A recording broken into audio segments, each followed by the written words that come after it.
আসসালামু আলাইকুম সবাইকে। আশা করি সবাই অনেক ভালো আছেন। আকাশের অবস্থা খুব একটা ভালো না, যে কোনো সময় বৃষ্টি নামতে পারে। সকালে আসছিলাম আমাদের ধান খেতে ধান কাটতে, তো সকালে কাইটা গেছি, দুপুরে খাইতে গেছিলাম। কাছে আনছ ফুরাইছে কে ফুরা হালাইছে কাটে ক কি এত ঠেলা দিছ?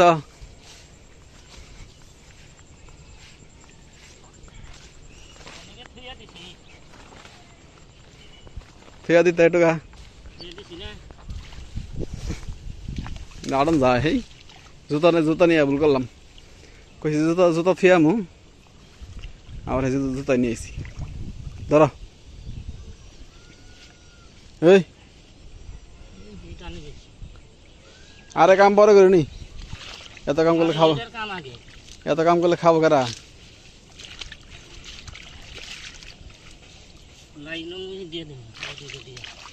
ধরো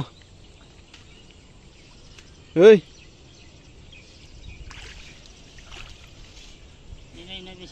খা না আগে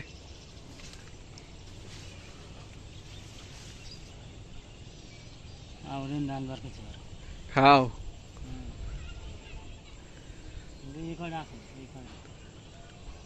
তাহলে ই করো যে কটা আছে, বন্ধ করলাম এটা।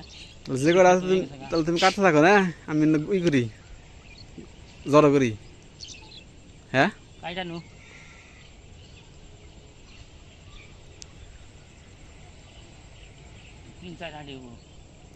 তিন চার তুমি কাটাবা ওটা জড়ো করে আমি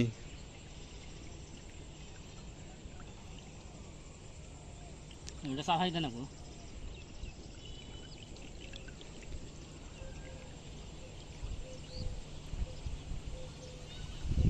জড়ো করে তাহলে বাড়িতে নিয়ে যাই।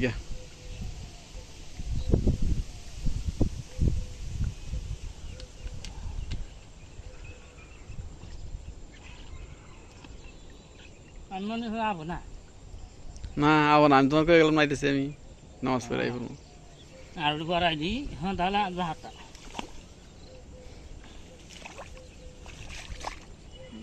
বেশি ধান জ্বালাই। আও তো আমরা যে ক্ষেতটা কাটলাম, এই যে এটা ক্ষেত দেখেন, পানি না দিয়ে চাল জোর ভাই এমরা তো পানি কে ক্ষেতের মাঝখানে ধান পাকছে। হ্যাঁ কে সকাল কাটালাম তখন তো পানি আসলো না, এই পানি ধান কাটানো যাবো এখন। আর কয়টা আছে সমস্যা নাই, এই কয়টা না আছে।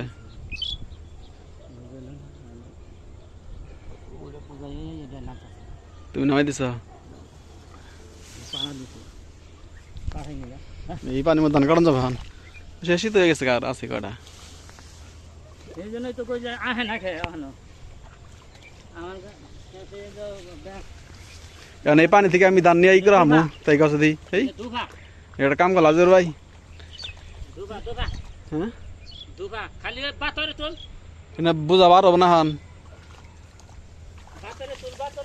এই এবারে ভুলে গেছে গা,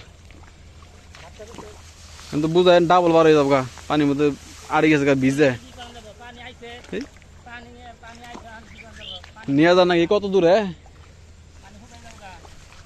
এই ক্ষেত থেকে আমাদের বাড়ি অনেক দূরে, তো এমনিতেই বোঝা ভার হয়ে যায়। তো এখন আরো সমস্যা হইতেছে, এই যে পানি দিচ্ছে ক্ষেতের মধ্যে, সব ধান দেখেন এই যে ভিজা গেছে। এমনিতে যত ভার, এখন তার সাথে ডাবল ভার হবে, মানে ডাবল ওজন হবে আর কি। সকালে যখন ধান কাটা গেছি তখন এই ক্ষেতে পানি ছিল না, এখন এই যে পানি দিয়ে একদম বোঝাই করে ফেলাইছে। এই যে এগুলো কাটছি, মাঝখানে ধান পাকছে, তো তার জন্য একটু সমস্যা হইতেছে। এই দেখেন যখন কাইটা গেছে এই দিক দিয়ে তখন এখানে পানি ছিল না, তো এখন মেশিন দিয়ে পানি দিয়ে বোঝাই করে ফেলাইছে। ওই যে মেশিন, ওই যে পানি পড়তেছে। তো সবাইকে অসংখ্য ধন্যবাদ যারা কষ্ট করে ভিডিওটা দেখলেন। সবাই ভালো থাকবেন। আসসালামু আলাইকুম ওয়া রাহমাতুল্লাহ।